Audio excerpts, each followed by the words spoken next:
ఇద్దరు దొంగలే. ఎవరిద్దరు? ఇటు చంద్రబాబు నాయుడు గారు, జగన్మోహన్ రెడ్డి గారు ఇద్దరి మీద కేసులు ఉన్నాయి. ఇద్దరు ఇదే. ఇద్దరు ఎవరు బెస్ట్ అనేది చూసుకున్నాడు అంతే. అదేంటి సార్ దొంగలు ఎవరు బెస్ట్ ఉన్నట్టుగా ఉంది? ఇక్కడ ఏమవుతుందంటే పరిపాలన ఇప్పుడు 40% అయినా కానీ ఇప్పుడు 33-38 కేసులున్న చంద్రబాబు నాయుడు, జగన్మోహన్ రెడ్డి గారిని ఎందుకు ఆంధ్రప్రదేశ్ ప్రజలు 151 సీట్లు ఇచ్చారు సార్? తెలిసి కూడా. అదే 26 కేసులు ఉన్న చంద్రబాబు నాయుడు గారు కూడా 40% ఓటు బ్యాంకు ఎందుకు వచ్చింది? 2019లో 51.1% ఓటు బ్యాంకు వైఎస్ఆర్ కాంగ్రెస్ పార్టీకి వచ్చింది. అదే సమయంలో 40.1% చంద్రబాబు నాయుడు గారికి వచ్చింది. 6.9%తో జనసేన ఉంది. ఇప్పుడు ఈ పాయింట్ ఆఫ్ ఎందుకు వస్తుంది? జనంలో మార్పు రావాలి. ఇక్కడ ఏంటంటే మాకేం కాదు కదా, మా డబ్బులు కాదు కదా. ఇప్పుడు జగన్ గారు బటన్ నొక్కారు, పథకాలు ఇస్తున్నారు అన్నారు. ఎవరు డబ్బులు ఇస్తున్నారు? అతనుకున్న సొంత వ్యాపారాలు భారతీయ సిమెంట్స్ కానీ ఇప్పుడు లేకపోతే సాక్షి పేపర్లో కానీ ఏమన్నా ₹1 షేర్ చేసి తీసుకొచ్చి ఇచ్చాడు. 35 కోట్ల రూపాయలు కౌలు రైతులకి పవన్ కళ్యాణ్ సొంత డబ్బు ఇస్తున్నాడే కానీ ఎక్కడో పడవలు తగిలిపోతే ₹3 కోట్ల ఇస్తున్నాడు. ఎక్కడ సమస్యలున్న తన ఇన్సూరెన్స్లు ఇస్తున్నాడు. ఏ రోజైనా సొంత డబ్బుతో జగన్మోహన్ రెడ్డి గారు ₹1 ప్రజలకు ఇచ్చాడా? బటన్ నొక్కేం పథకాలు ఇచ్చామన్నారు, వాలంటీర్ వ్యవస్థ అన్నారు, అనేక అద్భుతాలు అంటున్నారు. మరి ఇంతమంది 70-80 మంది ఎమ్మెల్యేలు మారుస్తున్నారు, ఎంపీలు మారుస్తున్నారు. ఇంతవరకు ఇప్పుడు వీళ్ళైనా ఫస్ట్ లిస్ట్ ఏదో ఇచ్చారు కదా వాళ్ళు. 7 లిస్టులు ఏ ఇచ్చారు? ఇన్ఛార్జీలు, అభ్యర్థులు కాదు. వాళ్ళే ఇచ్చారు అంటే దానికి ఉన్నాయి. వాళ్ళల్లో కూడా చాలా మంది మారుస్తున్నారు సార్. ఒక రకంగా ఇంత లేట్ అయినా కానీ ఇప్పుడు ఒక స్టెప్ అనేది సరే ఓకే. 118 మంది అభ్యర్థుల లిస్ట్ అంటే ఇట్స్ నాట్ ఏ జోక్. చిన్న విషయం కాదు. ఎందుకంటే చంద్రబాబు నాయుడు గారు 118 సంఖ్య ఇక్కడ కూడా చూసాం. కేసీఆర్ గారు ఇచ్చారు. చంద్రబాబు నాయుడు గారి లైఫ్లో 4.5 దశాబ్దాల అనుభవంలో ఇంత భారీగా ఒకేసారి ప్రకటించడం ఇదే. అందుకనైనా 15 రోజుల నుంచి అసలు ఆయన ఎక్కడ కనిపించట్లేదు. ఏదేమైనా కానీ ఇక్కడ ఏంటంటే మొదటి నుంచి కూడా యాజ్ ఎ అనలిస్ట్గా, యాజ్ ఎ లామెన్గా నేను చెప్తున్నానంటే పొత్తు ధర్మం ప్రకారం అటువంటి వ్యక్తి జగన్మోహన్ రెడ్డి గారు ఇప్పటికీ చెప్తున్నా, ఆయన సోషల్ ఈక్వేషన్స్లో బీసీలను అక్కురు చేర్చుకుంటున్నాడు. కాపులు ఎడిదిరిగి నాకు ఓట్లు లేరని అది అర్థమైపోయింది. బీసీ సమాజ వర్గాన్ని మొత్తం ఏకం చేసుకుంటున్నాడు, దగ్గర తీసుకుంటున్నాడు. ఎక్కడో ఉత్తరాంధ్రలో బొత్స గారి ఫ్యామిలీ, బొత్స ఝాన్సీ గారిని తీసుకొచ్చి స్థానికేతరులు అక్కడ ముద్రపడుతుందని, స్థానికేతరులు నెల్లూరు నుంచి వచ్చి ఎక్కడో పురంధేశ్వరి గారు వీళ్ళందరూ పోటీ చేస్తున్నారని ఉత్తరాంధ్రకు చెందిన తూర్పు కాపు సమాజ వర్గన బొత్స గారి భార్యని అక్కడ ఎంపీగా పెట్టారు. ఎక్కడో యాదవ్ని, అనిల్ కుమార్ యాదవ్ని తీసుకొచ్చి నర్సరావుపేట పెట్టాడు. అంటే బీసీలను అక్కురు చేసుకునే ప్రయత్నం చేస్తాను. అతనేమి ఆషామాషిగా ఏం చేయట్లేదు. ఇప్పుడు కూడా అతని వ్యక్తి వయసులో చిన్నోడైనా బలమైన రాజకీయాలు చేస్తున్నాడు. ఎక్కడ ఏది చేయాలో అతను తెలుసు. అతను ఎదుర్కోవాలంటే వీళ్ళిద్దరు కలిసి ఉండాలి.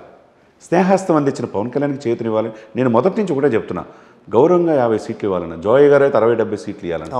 2019 ఎలక్షన్స్ ప్రకారం 10,000 ఓట్లు దాటిన 61 సీట్లు ఉన్నప్పుడు జోయ్ గారు ఒప్పుకుంటారు అసలు? అదే ఆయన ఇంతవరకు ఇంకా స్పందించలేదు. మరి ఇవాళ రేపు ఆయన స్పందిస్తాడు, చూడాలి. ఒప్పుకోవడం ఉన్నారు కదా ఏమండి.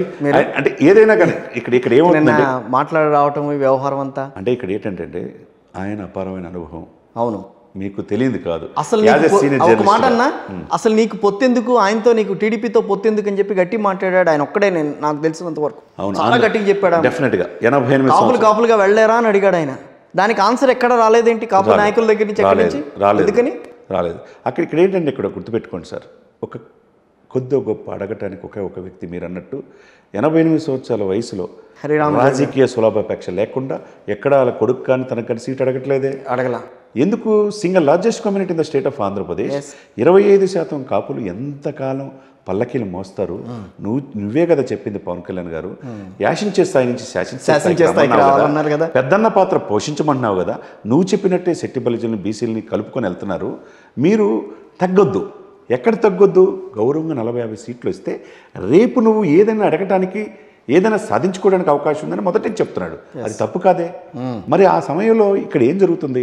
నేను మొదటి నుంచి కూడా ఓటు పోలరైజేషన్ కావాలన్నా, ఓటు ట్రాన్స్ఫర్మేషను ఇటు జనసేన నుంచి కావచ్చు, టీడీపీకి రావాలన్నా, ఆ గాజు గ్లాసు గుర్తుని మించి మీకు సైకిల్కి పడాలన్నా, మీ సైకిల్ నుంచి ఇటు పడాలన్నా ఏమవ్వాలి?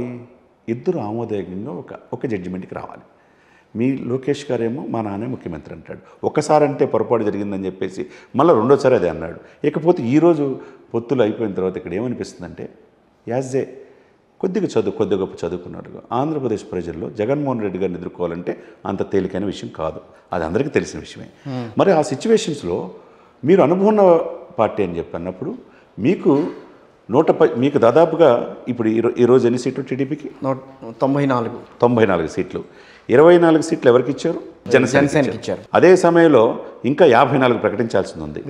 దాంట్లో మరి బీజేపీకి ఎన్ని, లేకపోతే దాడు టీడీపీకి వస్తాయా, ఇక్కడెక్కడ జనసేనకు వస్తాయి అనేది ఆలోచించుకోవాలి. ఇప్పుడు వరకు యాజ్ ఆన్ టుడే కాదండి, 40 సీట్లు కూడా లేకుండా పొత్తు కొప్పుకున్నారా?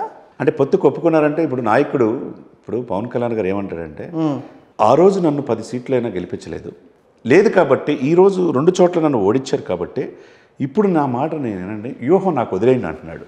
ఆ వదిలేసే పరిస్థితిలో జన సైనికులు ఉన్నారంటే ఈ రోజు రేపు తెలిసిద్ది. అదే మరి తెలిసిద్ది, ఈ రోజు రేపు తెలిసిద్ది.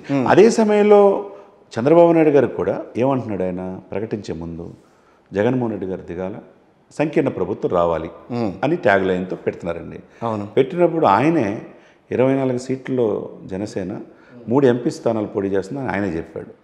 ఇదే సమయంలో సీట్లు కాదు ముఖ్యం, మనం అధికారంలో వస్తాం, 1/3 పోస్టులు, నామినేట్ పోస్టులు అన్నీ కూడా మనకు వస్తాయి పవన్ కళ్యాణ్ గారు చెప్తున్నారు. ఇదే సిచ్యువేషన్స్లో రేపు ఇన్ని త్యాగాలకు సిద్ధపడుతుంది ఎవరండి ఇక్కడ? 2014 నుంచి పవన్ కళ్యాణ్ త్యాగాలకు సిద్ధపడుతున్నాడు. పవన్ కళ్యాణ్ గారు త్యాగాలకు సిద్ధపడుతున్నారన్న విషయం కాపుకు సంబంధించిన జనసేన నేతలందరికీ తెలిసిందే, జనసేనకంతా తెలిసిందే. కానీ దాన్ని డైజెస్ట్ చేసుకోలేని పరిస్థితిలో ఉన్నారు ఇప్పుడు జనసేన కార్యకర్తలంతా కూడా. సో వాళ్ళని ఏదో రకంగా వాళ్ళని మచ్చిక చేసుకుని నిజంగానే మా ఇద్దరిది మధ్యన పొడచూపిన ఈ పొత్తు అనేది రాబోయే రోజుల్లో ఒక సంకీర్ణ ప్రభుత్వానికి ఒక వేదికగా నిలవబోతోంది, ఆంధ్రప్రదేశ్ రాజకీయాలకి ఇది ఒక దిక్సూచిలాగా వెళ్ళబోతోందని చెప్పాల్సిన పరిస్థితి పవన్ కళ్యాణ్ గారిది.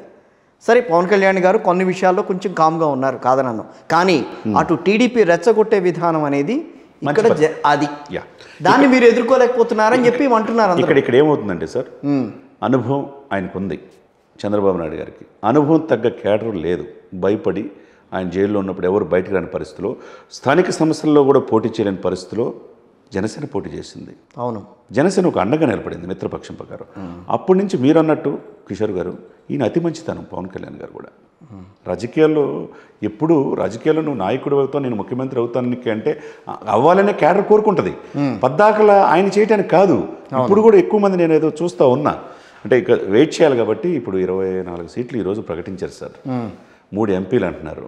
ఇప్పుడు అన్నీ బాగానే ఉన్నాయి కదా, త్యాగానికి సిద్ధపడ్డాడు కదా ఈయన, ముఖ్యమంత్రి పదవి కూడా సమయం వచ్చినప్పుడు వస్తుందని అనుకుంటున్నాడు కదా ఈయన. ఇదే సమయంలో 4.5 దశాబ్దాల అనుభవం ఉన్న చంద్రబాబు నాయుడు గారు, అరే ఇంత త్యాగానికి సిద్ధపడ్డాడే, నాకు 55 రోజులు జైల్లో ఉంటే ఎవరు జాతీయ నాయకులు ఈ దేశానికి ప్రధానమంత్రి పట్టించుకోలేదు కదా, ఈ దేశానికి రాష్ట్రపతి అబ్దుల్ కలాం గారిని అందించిందే నేను, ఈ దేశానికి స్పీకర్ను చేసిందే నేను, కానీ జైల్లో ఉన్నప్పుడు ఒక్కడు కూడా రాలేదే, పవన్ కళ్యాణ్ అన్కండిషనల్గా నాకు సపోర్ట్ చేశాడనే ఆలోచన ఈయనకు ఉండొద్దా చంద్రబాబు నాయుడు గారికి? ఇదే సమయంలో సరే సీట్లు తక్కువగానే 24 ఇచ్చారనుకోండి, 3 ఎంపీలు ఇచ్చారు, రేపు బీజేపీకి కొన్ని 10-15 ఇస్తారు, 5 ఎంపీలు ఇస్తారు, పక్కన ఇస్తారు బీజేపీకి 10 నుంచి 15 ఎమ్మెల్యేలు. ఇక్కడ ఇది పక్కన పెడితే ఈయన ఒక ఆలోచన, ఎవరు కూడా డిప్రెషన్ గురవద్దు, బాధపడొద్దు, జనసేన తక్కువ సీట్లు ఇచ్చామని ఆలోచన పడొద్దు. జోయ్ గారు చెప్పినట్టు 60-70 సీట్లు ఇకపోయినా ఇన్ని సీట్లు ఇవ్వగలిగాం, కానీ రేపు పవర్ షేరింగ్లో నాతో పాటు పవన్ కళ్యాణ్ గారు కూడా ఉంటాడు అనే మాట చంద్రబాబు నాయుడు గారు ఎందుకు చెప్పడండి? 1.5 గంట కూర్చున్నారు ఇద్దరు మాట్లాడుతూ, మరి ఎందుకు చెప్పడం? చెప్పాలి కదండి, చెప్పాలి, అంతే కదండి. ఇప్పుడు ఇక్కడ తేడా ఎక్కడ వచ్చింది? తేడా ఎక్కడని చంద్రబాబు నాయుడు గారు తెలుసుకోవాలి, అది లోకేష్ బాబు గారు తెలుసుకోవాలా.